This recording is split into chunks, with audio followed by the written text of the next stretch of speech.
What is up, y'all? It's Tony Holiday, and today we're gonna be making this tropical pluck sound in Logic Pro using all stock plugins, and it sounds like this.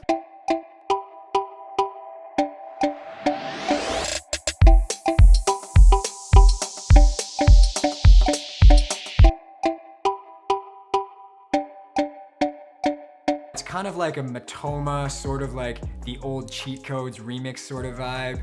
Obviously Kygo could maybe use this song. It's not really one definitive song sound per se, but it's kind of like what these artists might use, like a preset from Nexus or something before they're making a track or a remix. We're gonna be making an Alchemy, so stock synth with Logic Pro, and then all of the audio effects as well are gonna be stock. So if you have Logic Pro, you should be able to make this sound. Let's just get straight into it, and I'm gonna show you how to make this tropical pop pluck in Logic Pro X with all stock synths and sound effects. But let's go.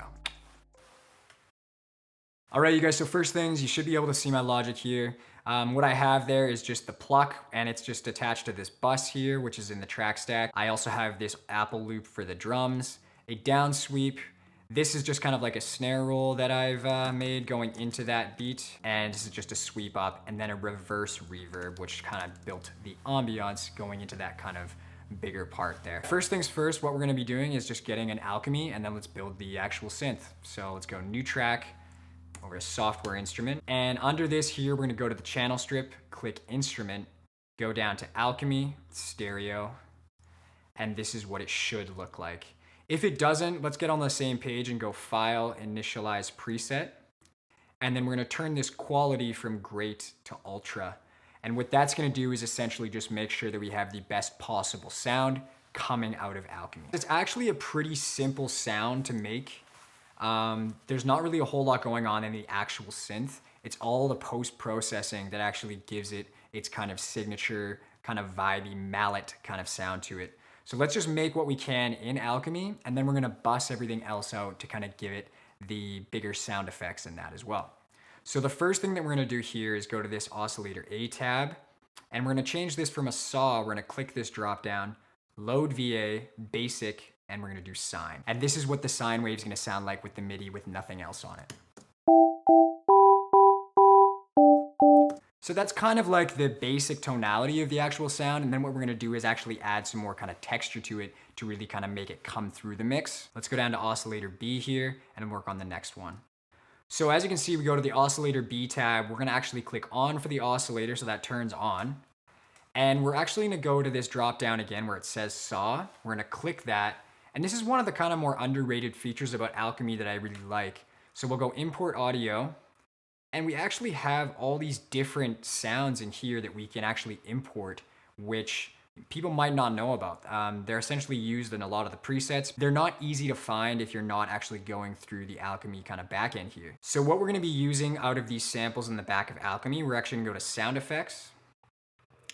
Then we're gonna go up here to Foley, water jug hit, and we're gonna use water jug hit number 9 here. And that's kind of the default of what that sounds like. So what we can do now is actually go to the analysis mode down here and import it as sampler, make sure the mapping is pitch, and then hit import. Now to begin with, what I wanna do is actually hit this knob to make this in mono. And then right below that with this one here where it says start, this is actually so you can change where the beginning of the waveform comes in. So I like to put that up a little bit because what it is it's a little bit too harsh right here in the beginning. So I like to turn it up to maybe like around 8%, and then that just kind of gives it a little bit of attack there so it's not so harsh at the beginning. So let's see what that sounds like. All right, so next up what I want to do here is take this coarse pitch, and we're going to turn it up 15 semitones. So that's 12 semitones is 1 octave, and we're going 3 past that. So it's going to be a little bit higher. So this is what that's going to sound like.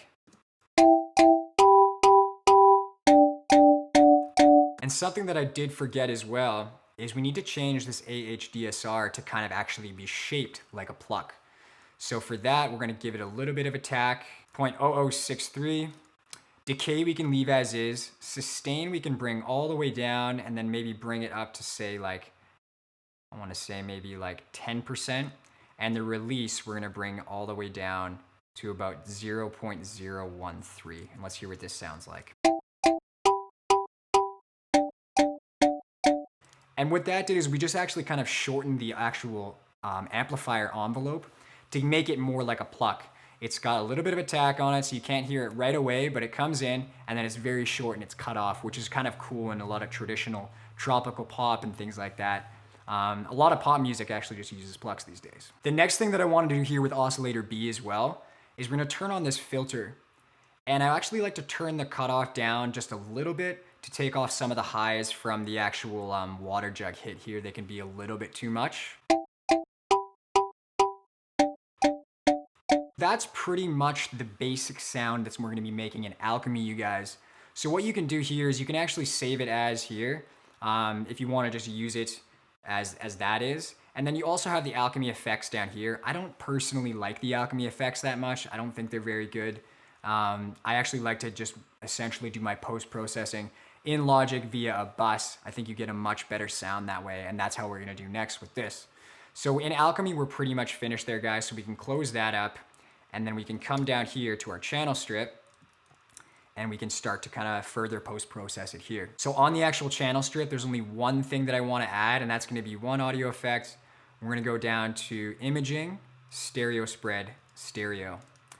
And what this is gonna do is essentially just widen the sound out a little bit, give it a little more, I guess, texture around the outsides, make it not so mono in the center. So we can actually take this low frequency, bring it up to maybe say like 180, turn this one down. The upper will actually turn it down a tiny bit and we'll bring it down to maybe like, let's say 16,000 there. All right, so I changed my mind. I want to keep the upper int all the way up to 100% and the upper frequency up to about 19,000 there. So now we can actually build our bus, which is going to be the separate audio effects that we have on there, and give it that kind of really ambient, I guess like mallet sort of sound that we're looking for. So we'll go here to this Sends tab, we'll go bus, and I'm going to go to bus 6. You can go to whatever one is open here. I'm just going to do number 6. And then on this little dial here, you can press Option, click that to make sure that it goes to 0. We're sending this at 0 decibels to the bus. Now the first thing on the bus that I'm gonna add here is gonna be an expander. So we're gonna click this Audio Effects, Dynamics, Expander, Stereo. And there's a preset in here called Crisp Up that I really like.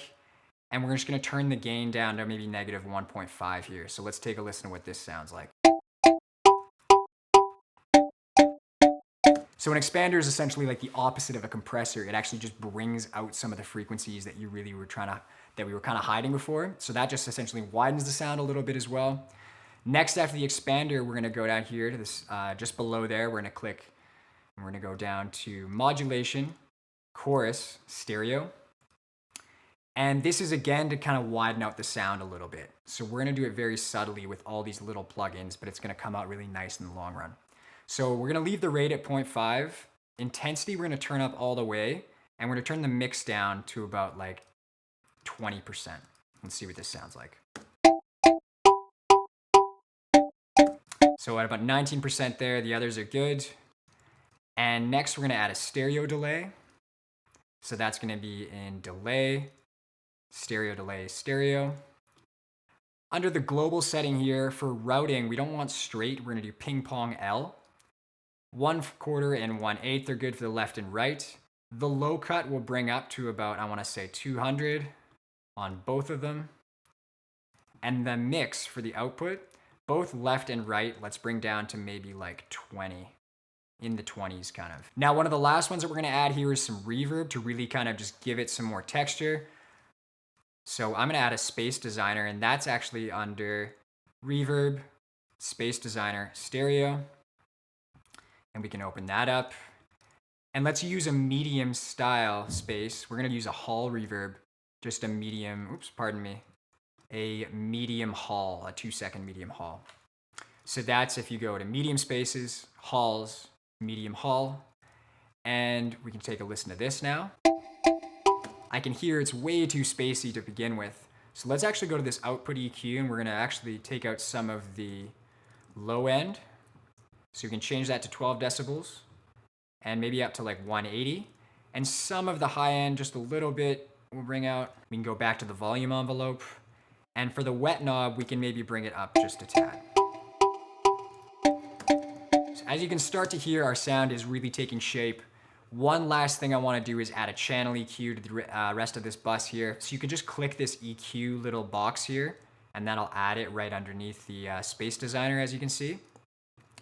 And I just want to add around 1K, maybe like, I don't know, 3.5 decibels of a little bit, because that's a really nice kind of frequency in there, for especially for this sound. And we'll take out some of the high end here. Now the last thing that we have to do, guys, is now that we've actually made our bus here, we can use this send knob to actually determine how much we want to send to the bus. And that's just going to give us kind of an example of how much of the bus effects are going to be affecting on top of the dry channel, so we can really blend it and make it a singular sound, if that makes sense. So let's start at 0 and we'll kind of blend it in. As you can see, just taking it off, it sounds so bland versus what we had before.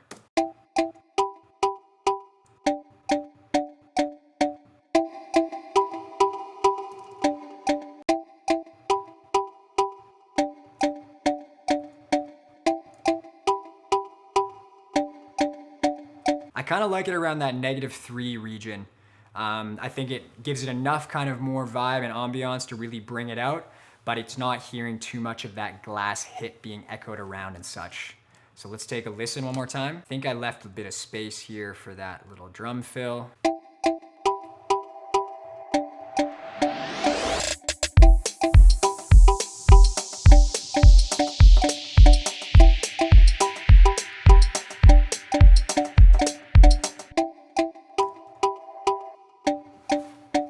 But yeah, guys, that's pretty much how you make that kind of tropical pop pluck in the style of maybe like Kygo or Matoma or cheat codes. I guess just a lot of pop music these days kind of has these happy-go-lucky pops in them. But yeah, guys, we did it all with stock plugins, Alchemy, sound effects, and yeah, that's pretty much it. If you like this video, give your boy a thumbs up, make sure to hit subscribe, and follow me on all socials. It's Tony Holiday. It's Instagram, Twitter, and Facebook. But yeah, guys, I hope you enjoyed this sound design video, and I'll see you in the next one. Thanks for watching. Cheers.